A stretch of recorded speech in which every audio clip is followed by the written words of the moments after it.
I swear, if I hadn't seen it with my own eyes, I'd think it was a bad dream. There I was, kneeling behind a stack of old paint cans in my shed, holding my breath, while the so-called queen of our HOA, Patricia Hendress, jimmied my lock like some bargain bin burglar. The click of metal made my heart jump. She had no idea I was inside. You ever get that cold rush of disbelief when you realize someone's about to cross a line they can't uncross? That was me, watching Patricia. The same woman who lectures us about community integrity at every meeting, breaking into my shed in broad daylight.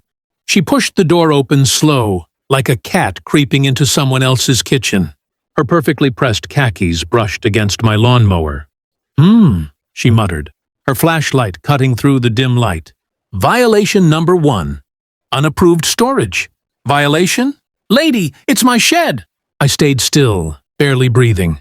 Through a crack in the shelving, I saw her clipboard. She actually brought a clipboard to a break-in. She scribbled notes like some twisted property cop, muttering about unauthorized tools and safety code breaches. Then she did something that made my jaw lock. Patricia reached for a box labeled Jack's Private Gear. Inside were personal tools I'd inherited from my late father. She opened it without a hint of hesitation and started poking around. That was it. I wasn't letting her lay a finger on them. I stood up slow, letting my boot scrape the floor loud enough to freeze her in place. She spun around so fast her flashlight dropped, the beam rolling over my face. I'll never forget her expression, shock melting into panic, like she'd just seen a ghost rise from the shadows. Patricia, I said quietly, stepping out from behind the shelves. Enjoying your inspection? She stammered, her hand gripping the clipboard like a shield. I was ensuring compliance with HOA standards. You can't store chemicals near... I took another step forward. In a shed on my property? Her mouth opened, then shut. For once, Patricia Hendress had no words. The silence stretched thick between us, broken only by the sound of a distant lawnmower outside. I leaned against the workbench, arms crossed.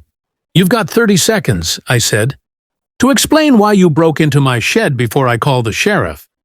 Her face drained of color, and then she made the worst choice of her life. She tried to lie her way out of it. Patricia's voice trembled, but her ego wouldn't let her back down. This wasn't a break-in, she said, waving that clipboard like it was a badge. I received multiple complaints about improper storage and fire hazards. As HOA president, it's my duty to investigate. I raised an eyebrow. By picking my lock? She stiffened. The door was ajar. I pointed at the bent latch still dangling from the padlock. Ajar, huh? You always carry a crowbar for neighborhood safety checks? Her cheeks flushed crimson. Patricia Hendress, queen of the cul-de-sac, terror of backyard violations, had just been caught red-handed. But in true HOA Karen fashion, she doubled down instead of apologizing. You've been a persistent problem, Jack, she snapped. Loud tools, unsightly equipment, non-compliant storage structures. This community has rules. If you can't respect them, perhaps you shouldn't live here. I laughed, a low, humorless sound. You just broke into my shed and you think I'm the problem? She took a step closer, her perfume mixing with the smell of oil and sawdust. You think you're untouchable because you've got a big mouth and a few neighbors who like you. But rules are rules, and I will be filing a violation report. That was it. The moment I realized she wasn't just nosy. She was dangerous. Patricia had built her power on intimidation and paperwork, weaponizing every bylaw in the HOA manual. And now she was trying to turn her own crime into an accusation. Fine, I said, crossing my arms. File your report. But I'll be filing something too. A police report. You trespassed, damaged property, and tampered with private belongings. Her composure cracked. You wouldn't dare. Try me! Her jaw clenched, eyes darting toward the shed door. I could see her calculating, fight or flight. Then she exhaled sharply, straightening her posture. You're making a mistake, Jack. I was only doing my duty. You'll regret this. And with that, she stormed out, slamming the shed door so hard the walls rattled. I stood there for a long moment, pulse still pounding. The lock hung uselessly, and her muddy footprints marked the floor like evidence at a crime scene. I pulled out my phone, replaying the motion camera feed I'd set up last week. Clear as day, there she was, breaking in, flashlight in hand. This wasn't over, not even close. Because by morning, Patricia would learn that the man she tried to intimidate wasn't just any homeowner. He knew exactly how to fight back. By sunrise, Patricia's little inspection was the talk of the neighborhood. Word travels fast when the queen bee stings herself. I hadn't even said a word yet. The footage spoke for me. My security camera caught everything, from her snapping my lock to rummaging through my father's tool chest. I uploaded a copy to a secure drive and sent it straight to the sheriff's office. A few hours later, I got the call I'd been waiting for. "Mr. Morrison, we reviewed the footage," the deputy said. "Looks like you've got yourself an open and shut case of trespassing and property damage. You want to press charges?" "Absolutely," I said. "I'm tired of her thinking she runs this neighborhood." He chuckled. "You're not the first one to say that. We'll be paying her a visit." I hung up, took a slow sip of coffee, and walked out to the porch. Patricia was across the street, clipboard in hand, talking to another neighbor like nothing had happened. When our eyes met, she gave me this smug little smile, like she still had the upper hand.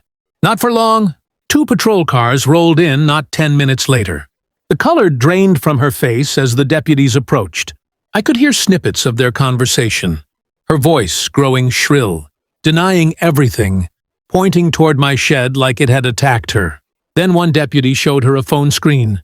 My footage. Her words faltered. Then came the handcuffs. Neighbors peeked from windows, whispers spreading like wildfire. The HOA president hauled off for trespassing. Some recorded the scene. Others clapped quietly behind curtains. I didn't gloat.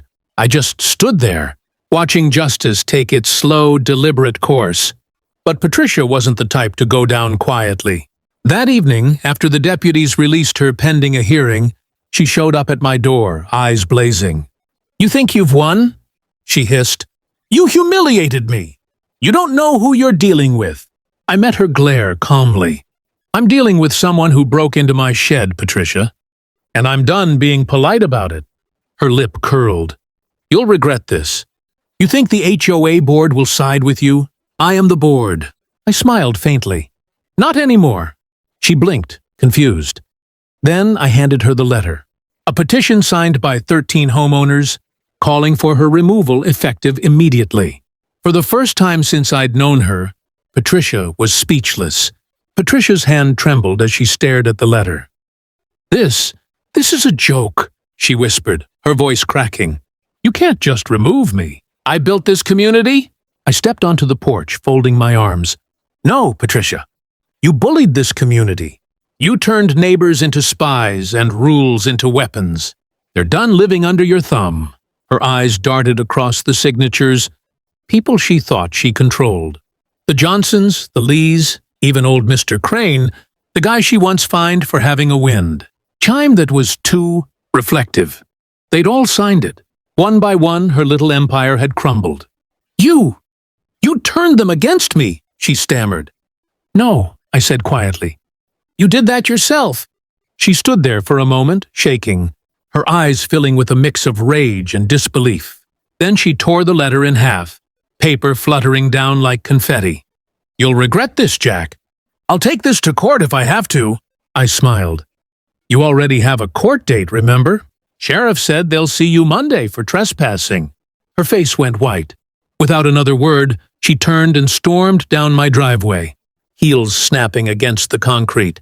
The same crowd of neighbors, who'd once avoided her, now stood, watching from porches, arms crossed, silent but united. Patricia glanced around, realizing no one was on her side anymore. Her car door slammed, and she sped off down the street, her reign finally over. The next week felt peaceful. For the first time in years, the neighborhood was quiet. No passive-aggressive emails, no compliance checks. Just kids playing, people mowing lawns, and the faint smell of barbecue in the evenings. When the court date came, Patricia pleaded no contest.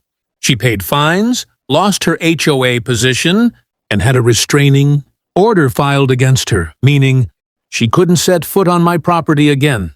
A few days later, a for sale sign went up in her yard. She was moving out. The same woman who once dictated how tall our grass could be was now packing boxes in shame. That night, I stood outside my shed, the new padlock gleaming under the porch light. I looked through the window and smiled. The tools my father left me sat untouched, right where they belonged. Some people learn the easy way. Others need to get caught red-handed before they understand boundaries. As for Patricia Hendris, she learned the hard way that not every homeowner's afraid of a clipboard. Wow, what a mess, right? If you want to see more unbelievable HOA moments like this, hit that like button, share your thoughts in the comments, and subscribe so you never miss the next crazy twist in the neighborhood.